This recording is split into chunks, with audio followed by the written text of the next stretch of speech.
First of all, congratulate Colorado State. I think they're an excellent football team. We knew that coming in. We knew we were going to need to play air-free tonight, have a chance to win, and we certainly didn't do that. I thought our guys scrapped and fought. I think I'm prepared. They prepared us all in fall camp with the double reps, and that's why we took double reps, so we can all just get those reps, know what we have to do, and next man up. Like you said, Brian did a really good job. He ran really hard and filled the role really well. It's too bad. You never want to see your starting running back go down that early, especially in a big game like this. So it sucked, but I thought Brian did a good job. He's a workhorse out there, and we'll build on that. These are going to be great experiences for Brian. One of these days we'll look back and we'll remember this night, and we'll move forward. We had a lot of guys that went down, but that's why you develop depth within your football team, and I think it's going to be important for us to do that as we move forward. We kind of prepared for it during fall camp, running with different groups, different people being substituted in and things like that. We knew injuries were going to come. Coaches said it at the beginning of the year that, we're going to expect 3s and 4s to step up and play for us. And if you look at the situation that we're in right now, that's the situation that we're in. A lot of guys are going to have to step up, learn new positions, or a lot of guys are going to have to get moved up from scout team and learn their position fully. So I really believe we've got to recognize as a program, we've got to do more things to develop depth. And injuries usually even out, Robert. It's been my experience over a lot of years that some years you're just going to have a whole bunch of them, and then what happens in the next couple of years you don't. What it does, it gives us an opportunity to play a lot of younger guys right now.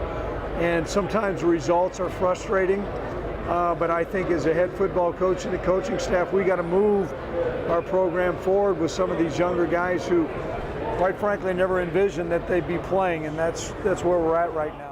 It was a difficult challenge. They have a good team and everything, so we knew we had to come out here and play sound football.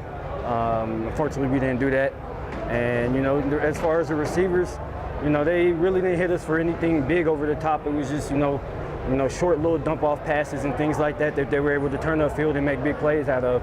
So at the end of the day, what it's going to come out to is competing, being close to your guy. I made a couple mistakes out there too, what I'm saying? I missed a couple tackles. We got to get those corrected, and I really feel like, as for myself, there's no explanation for that. So I expect myself to bring everyone down every time. So that's something that we got to get in there and work on, and get ready, because we know Fresno's going to throw it at us.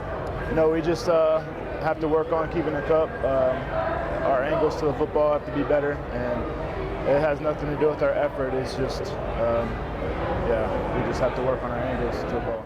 Well, it took us a little long to get going.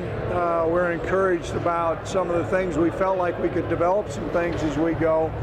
I think sometimes that comes about, being an old defensive coach, you try to stage some things defensively to secure the win. So I'm sure Colorado State was doing some things to say, hey, listen, let's just not give up some big plays. We played better in the second half than we did the first half, like you said. Had some pretty good drives, but bottom line is we didn't do enough to win. We didn't put up enough points. We stopped hurting ourselves. We didn't have the penalties. We didn't have the missed assignments on offense. Like, people were where they were supposed to be, and we just made plays. And the season isn't over. There's still a lot to play for. I believe we can get them to stay positive, knowing what we have to fight for with the rest of the season going. This game is over, and we have to move on to the next week and the next opponent. We just have to listen to the coaches. Every week they preach, do what we have to do, know our assignments, and play fast. We didn't do that in the first half, but we came back and bounced back in the second half, and we're going to try to carry that over to the next game. As seniors, I think we just need to keep everyone's head steady. I feel like the team right now is kind of down. We've lost a lot in a row, and we weren't expecting that. But as seniors, we got to keep our heads on straight. We can't give up. It's a lot more football to be played, and I have a couple more games left in my career. So I'm gonna go out there and play the hardest I can, and I hope my brothers next to me play hard too.